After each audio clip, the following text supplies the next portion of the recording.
So you probably won't believe what the number one question I get asked on my channel is, channel-wide, across older videos, newer videos, across my email platform, my Instagram, and Facebook. And that is, has my new F450 come in yet?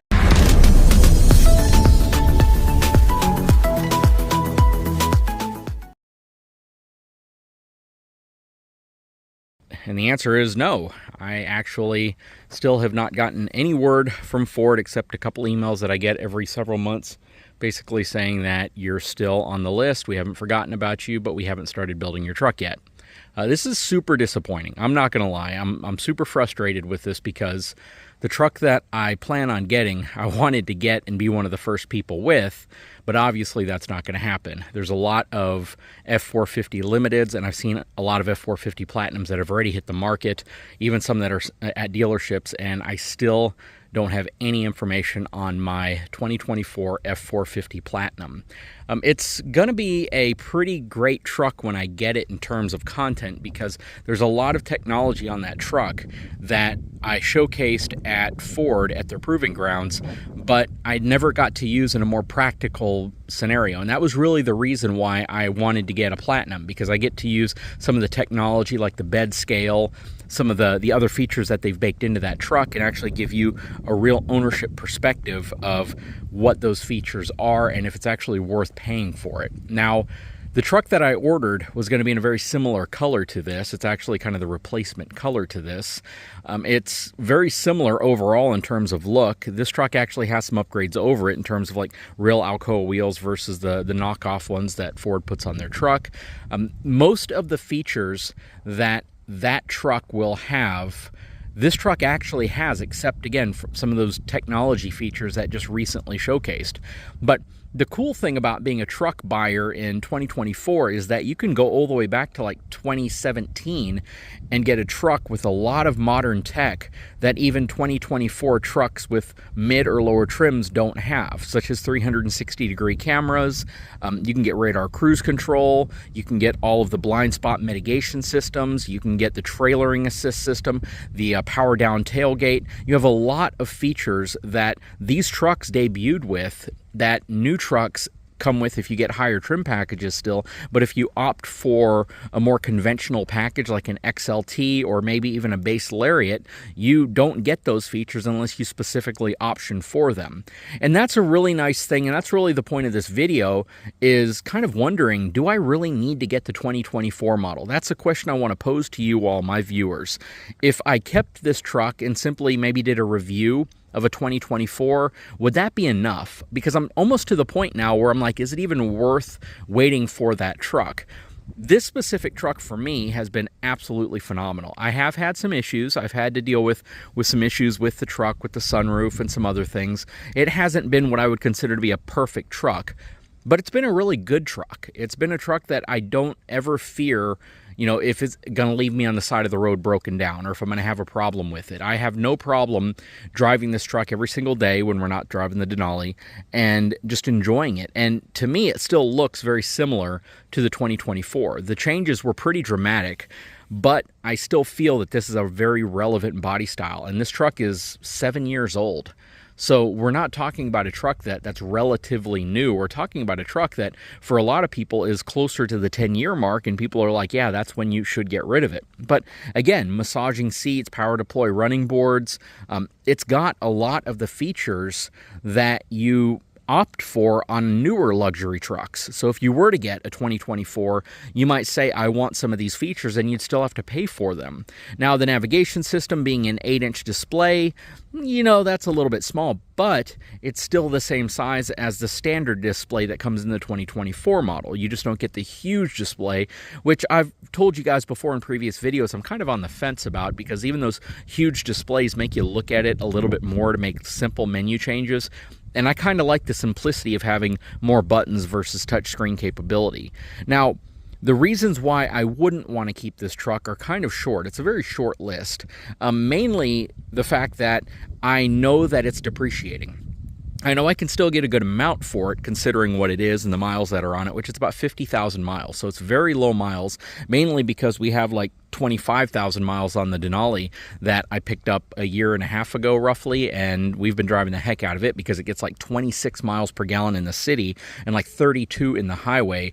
This in the city gets like 11 and a half. On the highway it gets about 13 and a half. Has a 50 or 48 and a half gallon fuel tank versus like a 23 gallon fuel tank. Basically, I get about the same distance and range between both trucks. The difference here is that this one costs me about 140, 150 to fill up versus the Denali, which costs me like $75 to fill up. And it gets me 750 miles to a tank if I'm driving on the highway. All that said, I'm on the fence. This truck has been such a great truck for me. I've owned this truck longer than any other pickup truck I've owned. I've had fewer problems with this truck than any other truck. And overall, the truck is just a really, really reliable platform. Now, I'm going to leave a comment to those people who are about to start leaving comments. This truck was mainly purchased to tow the fifth wheel and to do reviews on and to show you guys what it's capable of.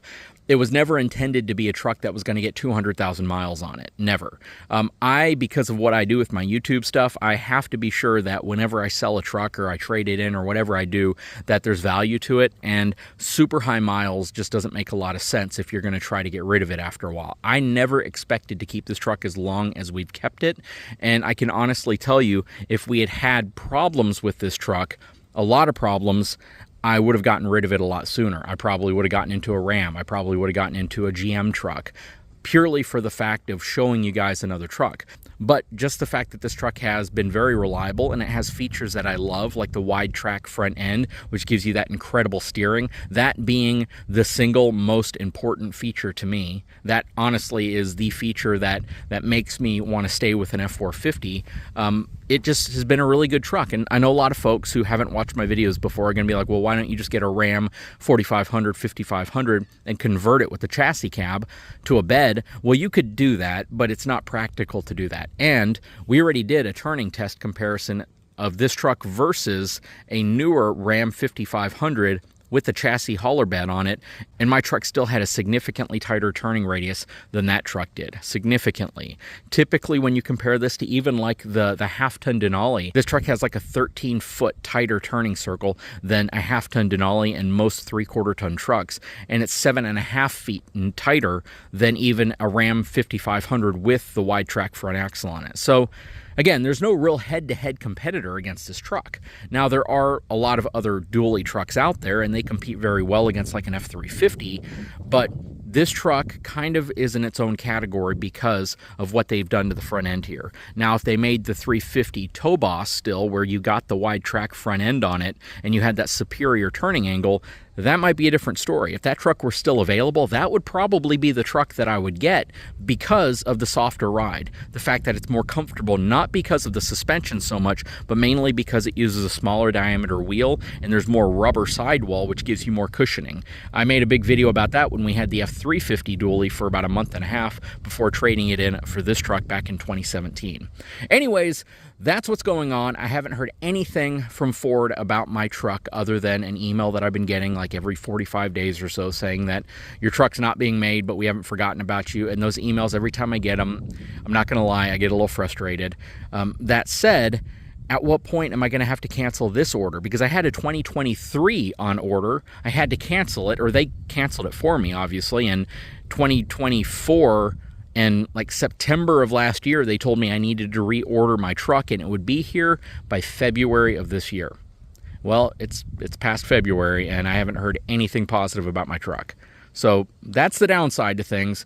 You know, a few more months from now, am I going to have to possibly reorder a 2025 model? And if I do that, what changes are they going to make? That's mid-cycle refresh timeline. So if they do a mid-cycle refresh, am I going to have a truck right before the mid-cycle refresh? And now I'm stuck with the truck that has an older look when I've been waiting for the truck with the newest body style, the newest generation, the newest technology. So I'm on the fence. I need some suggestions. I need some feedback from you all. What do you think I should do? I know there's going to be folks that say get a Ram, get a GM. You know, I've thought about it, but from the Ram side of the house, again, I'm going to be giving up some stuff that I really like. From the GM side of the house, beautiful trucks. We have a GM truck that we're reviewing. We might end up doing something with this GMC where we either have a Ram or a GMC pickup truck or a Chevy heavy-duty pickup truck, but we're not sure yet. That said, I really want to get my new F450. I just don't know if I'm ever going to get it. And it's frustrating to think that you're willing to pay as much as you have to pay for these new trucks, and the only thing you hear from the manufacturer is your truck's still delayed, your truck's still delayed. Just so you guys know, I'm a year and a half in terms of delays on getting my new body style, new generation Ford pickup truck. So don't know what to say. I see a lot of them driving around. Almost all of them tend to be Lariat, King Ranch XLT packages. I haven't seen any limiteds locally. I've seen a ton of Lariat trucks. I've seen like 4 or 5 F450 Lariats locally driving around, but I haven't seen any Platinums yet. But just do a quick Google search and you'll find them, you know, for sale on the internet. Most of them are marked up significantly higher than MSRP, which is a concern for me. But we're definitely going to keep playing the waiting game, and hopefully we'll hear something from Ford sometime soon. Anyways, guys, just wanted to give you guys a quick follow-up update and pose a question. You know, should I just get out of that whole ordering thing and keep this truck, or should I look for a different truck? Guys, if you haven't had a chance, please take a moment, subscribe to the channel, give me a thumbs up. We'll talk to you again very soon.